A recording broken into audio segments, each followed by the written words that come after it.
D'ailleurs, vous savez quoi, cette boîte, on va l'ouvrir ensemble, on va regarder ce qu'il y a à l'intérieur. Alors, déjà quelque chose que j'aime beaucoup chez Quest, vous avez vu, c'est la taille de la boîte. C'est minuscule, tout est concentré, tout est condensé. On n'a pas besoin d'avoir des grosses boîtes. Et encore une fois, je trouve que en 2020, 2022, je comprends pas que les fabricants nous fassent des boîtes énormes qui sont remplies de vide. C'est nul, voilà. Privilégier le transport condensé. Je pense que Quest transporte 4 fois plus d'appareils dans le même camion qu'une autre marque. Donc voilà, et on n'a pas besoin d'une boîte plus grande, on s'en fiche. Donc ça c'est très bien. Bon, je vous parlais de la qualité de fabrication et de finition des Quest. J'ai franchement rien à dire. 249 €. Bon, je vais pas demander un rubber sur la poignée, même si ça aurait été encore une fois un petit plus, toujours un petit peu plus exigeant, mais la qualité de finition, la qualité de fabrication, j'ai rien à dire, c'est classe. C'est franchement bien fait, il n'y a pas de faux points. Ici, on voit bien que c'est un petit peu dommage. J'ai un signe Wi-Fi, tu vois, j'ai un signe sans fil qui s'affiche, mais le bouton, il est inactif. Clairement, il n'y a rien derrière. Donc, je vais essayer de l'allumer quand même, on va voir si c'est moi qui me trompe. Non, il n'y a rien à faire. Il n'y a pas de Bluetooth, ça c'est sûr. La qualité de finition, voilà, elle est plutôt correcte. On ne s'attend pas à plus sur un appareil de ce prix-là. Non, franchement, c'est agréable, c'est bien fichu, pas de problème.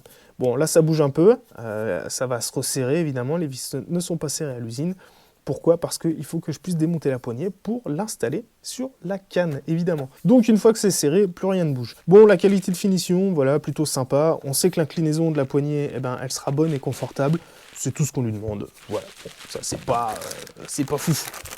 Je vous disais, les câbles fournis avec, évidemment, voilà, la prise un petit peu spécifique pour garder l'étanchéité, mais qui nous permet d'avoir un câble jack pour brancher un casque de son choix, et puis le câble USB-C pour la recharge et la mise à jour, parce que si je ne vous dis pas de bêtises, cet appareil peut se mettre à jour, comme la majorité des Quest aujourd'hui, et ça, c'est pas mal. On a également, évidemment, ce qu'il faut pour le monter. Voilà, on a les caoutchoucs qui vont sur la vis.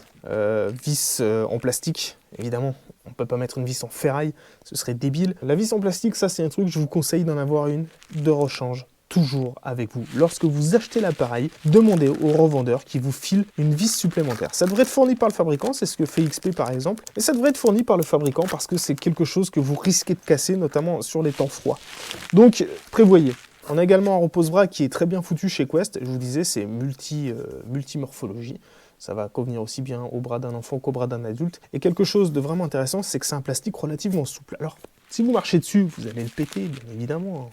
Pas non plus se mentir. Mais c'est quand même quelque chose qui ne pètera pas lorsque vous le faites tomber. Alors que de nombreuses marques vous proposent un plastique qui est très cassant. Et lorsque vous faites tomber le détecteur, vous avez 9 chances sur 10 de péter le repose-bras. Ce ne sera pas le cas ici. Bon, la canne, sans surprise, c'est une canne aluminium, très légère. Je connais la qualité des cannes Quest, il n'y a pas de problème pour moi, je vais pas tout redéballer, ça me va bien. Alors c'est rigolo sur le bas de canne, ah putain, ici ils me fournissent 3 caoutchoucs et j'ai déjà un caoutchouc qui est en place sur un des côtés du bas de canne. Bon, écoutez, pourquoi pas, voilà. On a du caoutchouc en plus. Le disque chez Quest, c'est du double D. Alors on voit que par rapport aux précédentes versions, ils ont changé le renfort au niveau du disque. C'est vrai que c'était un petit problème chez Quest. La finition des anciens câbles fait que dans le temps, il y avait pas mal de problèmes. Alors ça survenait souvent pendant la garantie, c'était pris en garantie, pas de problème. Là, on voit que c'est corrigé. Donc ça, c'est un gros plus, c'est très bien pour la durabilité. Et puis, je vois que le niveau de finition, le plastique a changé. On a toujours chez Quest des pattes de disques qui sont relativement épaisses. Je vais vous déballer ça. C'est plutôt solide, hein. Clairement, avant de les péter, il va falloir quand même y aller très fort, les copains. C'est pareil, c'est pas le cas de toutes les marques. Et ça, chez Quest, c'est quelque chose que j'aime beaucoup. La qualité de fabrication de leurs disques. Leurs disques, déjà, sont avec une résine de qualité. C'est pas de la daube.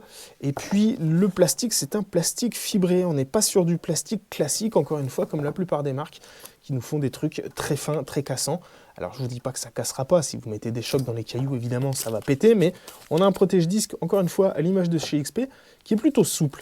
Et ça, pareil, c'est très malin, parce que les marques qui vous font des protège-disques rigides, ce sont des protège-disques qui cassent au moindre choc. Ici, ça absorbe les chocs.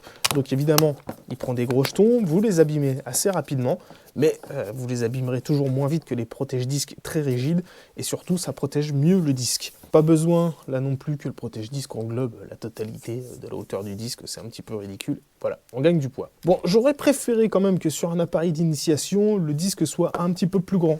Voilà, c'est dommage qu'on n'ait pas le fameux disque Raptor qui fasse un peu plus de 20 cm, mais bon, ça nous permet d'avoir un appareil sélectif et un petit peu plus facile d'utilisation, discrimination, ce sera peut-être un peu plus intéressant. En termes de poids aussi, effectivement, on va gagner, mais malheureusement, ça va nous donner un appareil qui va manquer un tout petit peu de pêche. Alors bien sûr, cet appareil, on ira le tester sur le terrain, pas dans cette vidéo. Je vous donne rendez-vous sur un prochain épisode pour aller voir ce que vaut ce X10 Pro. On va faire une petite sortie détection très rapide, on va faire quelques cibles, écouter un petit peu les sons. Bon, sans surprise, je sais très bien ce que ça va donner, on va être à 15-20 cm de détection, on va avoir quelque chose qui reconnaît bien les ferreux, bref, quelque chose d'assez classique, mais c'est toujours intéressant pour vous à voir, surtout si vous envisagez l'achat de cet appareil. En tout cas, ce que je peux vous dire, moi, à l'issue de cette vidéo, c'est que j'ai une déception quand même, je vous en ai pas parlé, c'est qu'il n'y a pas de notice en français dans la boîte. Et ça, c'est pas normal. Quest, il faut remédier à ça. Il faut impérativement qu'il y ait des notices en français dans les boîtes des appareils. Là, on a seulement un guide de démarrage rapide en anglais. Et ça fait chier. Voilà, on aimerait bien avoir une notice complète, pas seulement un starter guide, et que ça soit en français. Alors, vous trouverez le lien du groupe Quest sur Facebook, évidemment, la plus grosse communauté Quest au monde, qui est en lien dans la description de cette vidéo, dans laquelle vous pourrez retrouver une notice en français. Et bien sûr, vous pourrez échanger avec des utilisateurs. D'ailleurs, si vous envisagez l'achat de cet appareil, venez poser vos questions, venez échanger avec des gens qui possèdent déjà ce Quest X10 pour finir de vous convaincre. Parce que moi, je pense que j'ai pas besoin de vous convaincre plus. C'est que si vous avez envie d'acheter un appareil autour de 249 €, n'hésitez pas trop, si l'appareil vous fait les yeux doux, franchement, mais sautez dessus, c'est un super petit détecteur. Ici, je vous en ai déballé un, tout neuf, mais c'est pas le seul, et je l'ai déjà utilisé, ce Quest X10. Il est encore plus intéressant que le Quest X5, qui lui est un petit peu moins cher, mais qui est tout aussi intéressant d'ailleurs, mais celui-ci est un petit peu plus avancé, il nous offre un petit peu plus de possibilités, et c'est un appareil qu'on va pouvoir garder un petit peu plus dans le temps. Bref, on verra ça sur le terrain, je vous expliquerai tout ça, pourquoi cet appareil mérite votre attention et pourquoi c'est l'appareil que vous pourriez choisir pour débuter. Les amis, je vous laisse mettre un commentaire sur cette vidéo, je vous laisse mettre un pouce bleu bien évidemment et je vous dis à très bientôt pour la prochaine vidéo. Merci de m'avoir suivi, ciao.